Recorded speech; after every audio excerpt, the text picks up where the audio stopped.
Hey, sup, how's it going? Welcome to episode 2 of Solo Scaling. But first, we need to have a talk.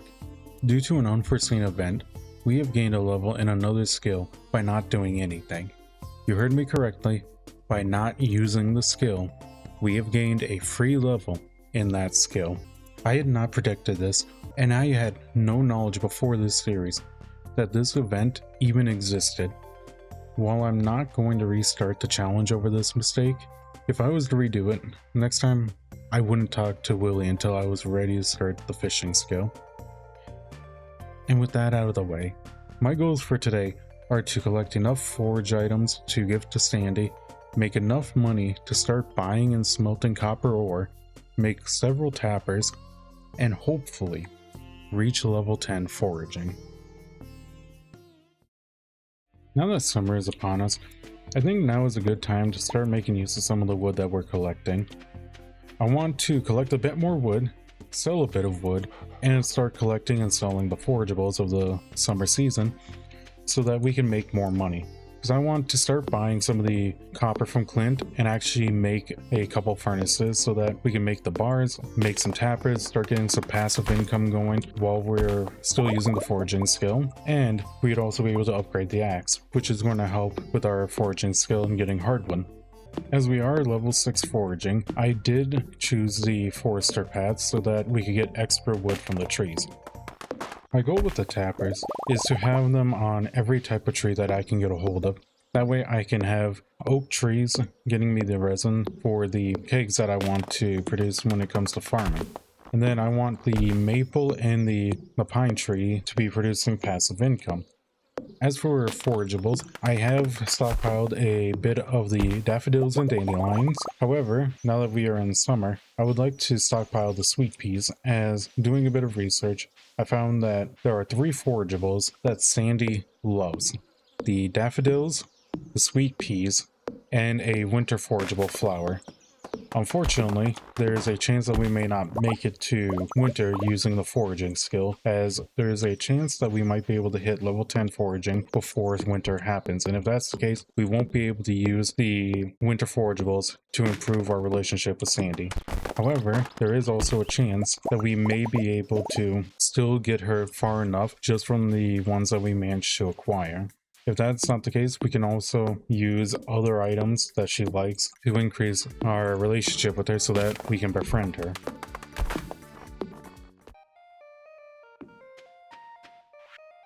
Alright, we got the quest to get Mary Lewis's shorts, now we just need to find a way to get into Marnie's bedroom to be able to pick them up.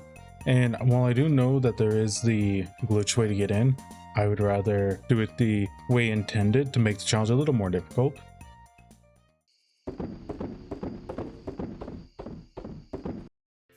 And would you look at that? We have almost 6,500 gold. That is more than Una has ever seen at one time since she moved to the farm. And I think that it's about time she goes spend it on a shopping spree. Our shopping list so far consists of stone from Robin, copper from Clint, and maybe, just maybe, we might be able to get an axe upgrade. We're gonna have to see, but this is a great time for Una.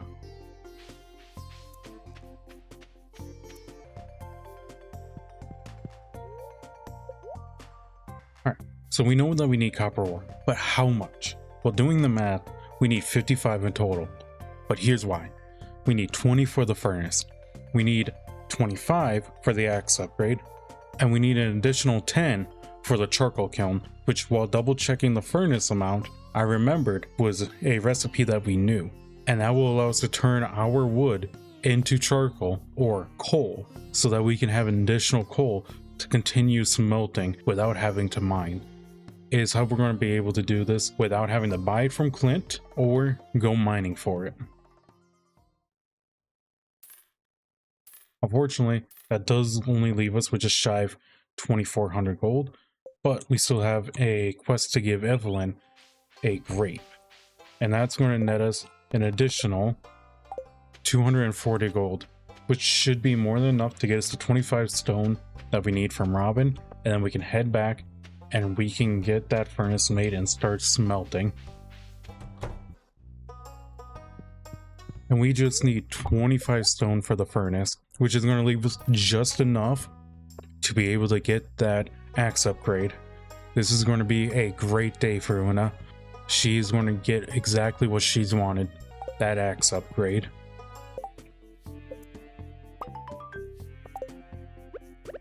And now we have the furnace. It's time to get smelting so that we can get that axe upgrade.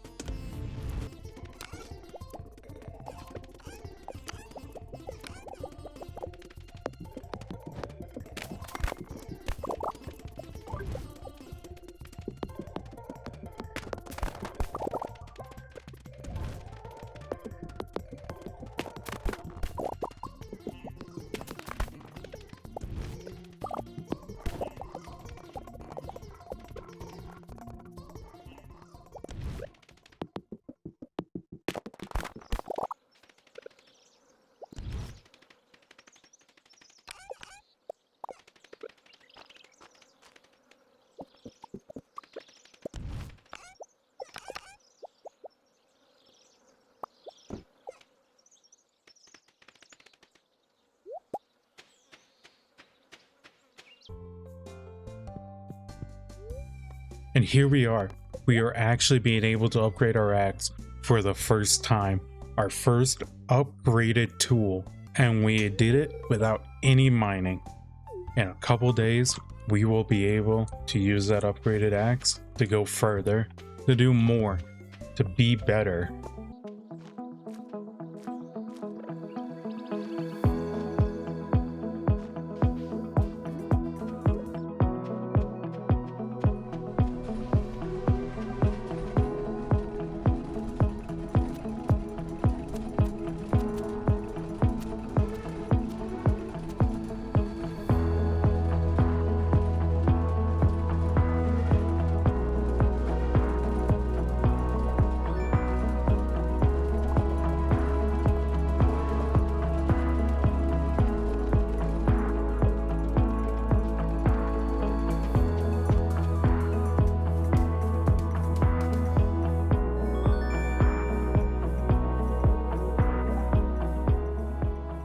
We have our copper axe. We can now start getting hardwood.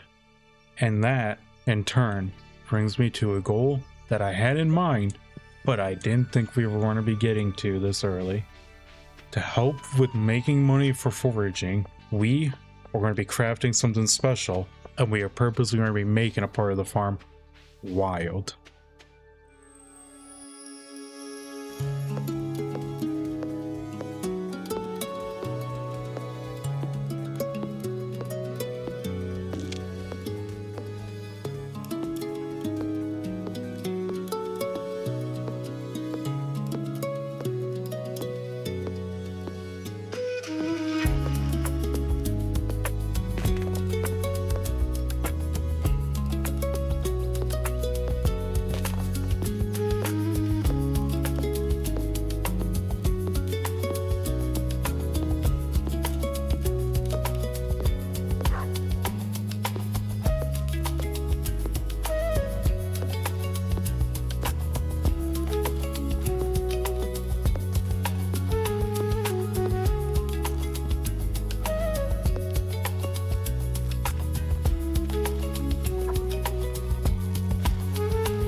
This has been a productive season for our foraging skill.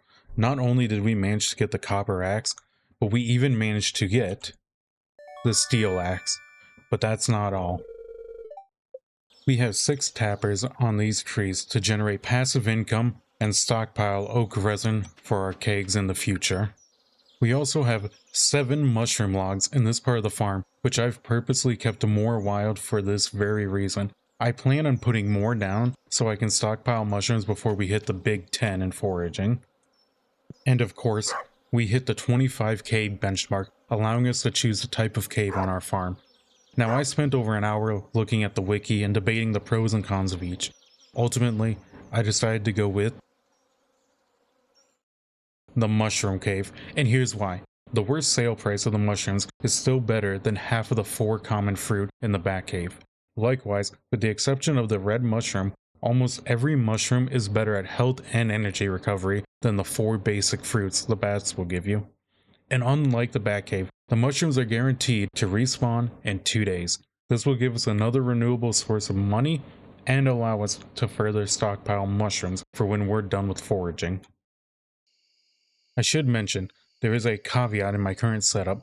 Both the mushroom logs and the mushroom cave give you foraging experience when you pick a mushroom from them. So once we hit level 10 foraging, we'll be locked out from them. I did consider this for the cave, and down the line, I might regret not choosing the bat cave, but I ultimately saw this as the best way forward at our current point.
That's it. Level 10 foraging using no other skill. It's been fun and refreshing to play this way, and we've acquired several items that'll help us in the future.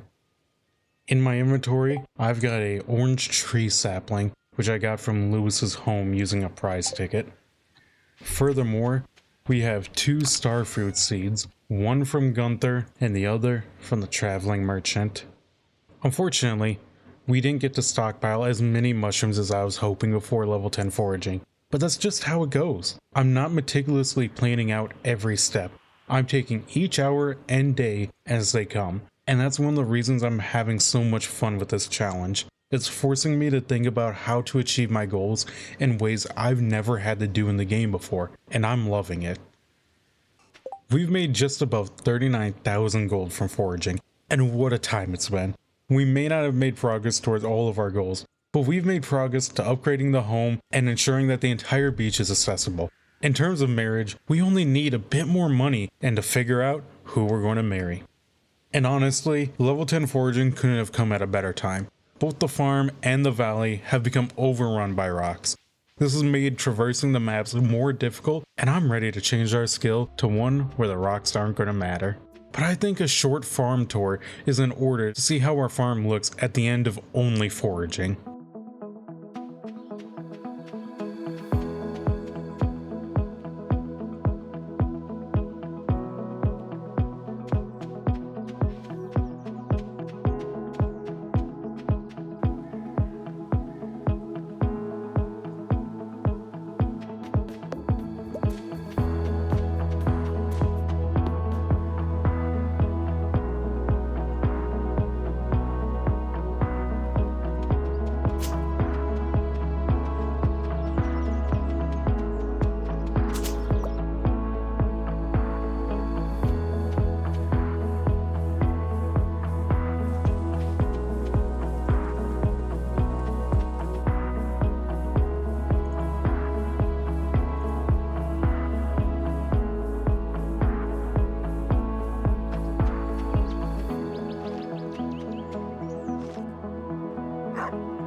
Thank you everyone for taking the time to watch this video. I know there's so many other things you could have chose to do, and you took the time to watch this challenge, and I can't thank you enough. It's been a lot of fun, and I can't wait to start again fresh with the next skill. I think it's going to be even more fun and for sure a lot more hectic. Though I said it in the first video, I'll say it again here. If you haven't, please go watch Fungus's tile locked valley videos. He's the reason I got the idea for this challenge, and he deserves the love. And with that, I hope you all have an absolutely fantastic day.